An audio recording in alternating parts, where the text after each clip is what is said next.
lagu xusho haween qurux ayaha magaciisu waa Maxamed Qadar Ibrahim Cumar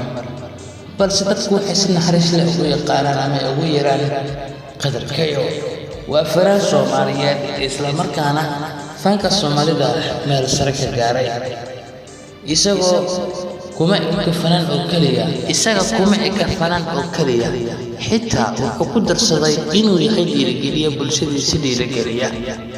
inta badan waxa uu dhiirigelin u sameeyaa dhalinyarada Soomaaliyeed iyo sidoo kale waa caawiye Soomaaliyeed oo caawiya dadka dantiyar ee duruuftu la degtay Maxamed Qadar Ibrahim Cumar Kayo kuma soo barbaarin guri hooyo iyo sidoo kale guri aabbo wuxuu ku soo barbaaray uu ku soo koray guri ayeeyo iyo guri aboowe uu magacooda sito ma ogtahay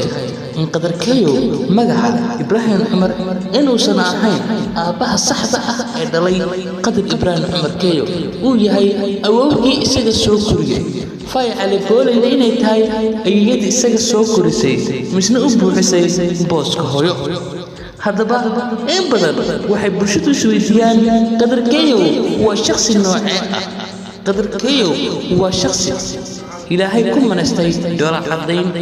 iyo sidoo kale waa qof farxad badan xaqiiqada dhabta ah waa tan ee ila daawada haddii aan ila daawada haddii xaysiinaya Qadar Kayo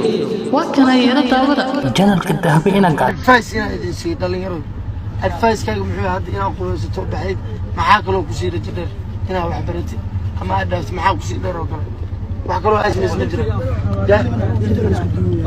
dalkaaga taas waajib waa ku saaran wuxuu alaab idiin soo gudbiyaa barnaamijyo xiiso badan iyo sidoo kale qisooyin ku tacalluqa fanaaniinta Soomaaliyeed fadlan hanaga ilaabin like sidoo kale share sidoo kale comment intaba waxayna tahay dardarka sidoo kale dhiirigelin aad baad ugu mahadsantihiin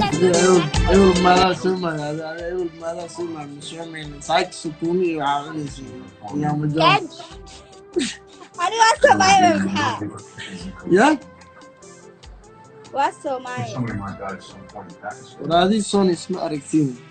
iyo waran maxaa live-ka muxuu